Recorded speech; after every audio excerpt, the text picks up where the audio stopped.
of social relations and arrangements and institutions of African people began with slavery, and it has not stopped yet.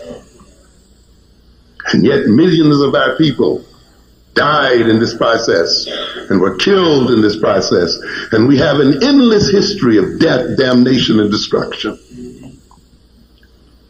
The coercion of our people into work, a slandering of our culture, and a slandering of our character, the lynching of our people, the physical abuse of our people, the racial discrimination against our people.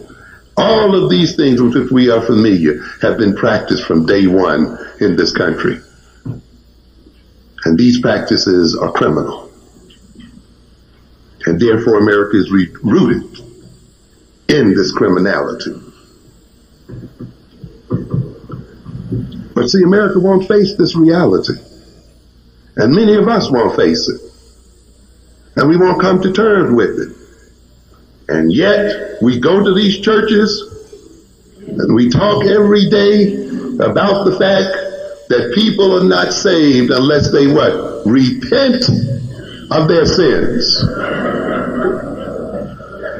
Yes. Repent.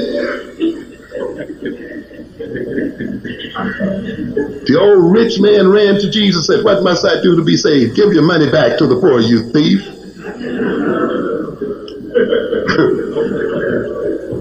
He didn't do it though, did he? But that was the thing. Look, you got to give it up. You got to give it back. You got to repent. You got to admit. But you see, we as black people want to put that rule on ourselves, but we don't demand it on those who misused us.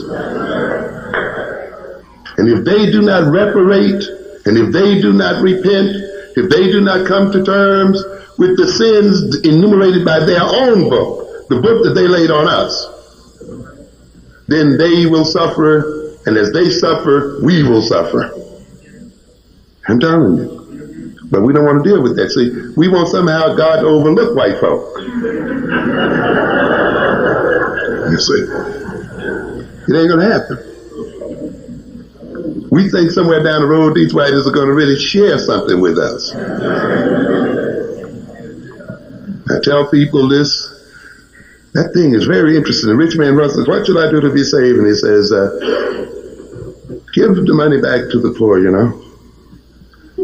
Joker ran out.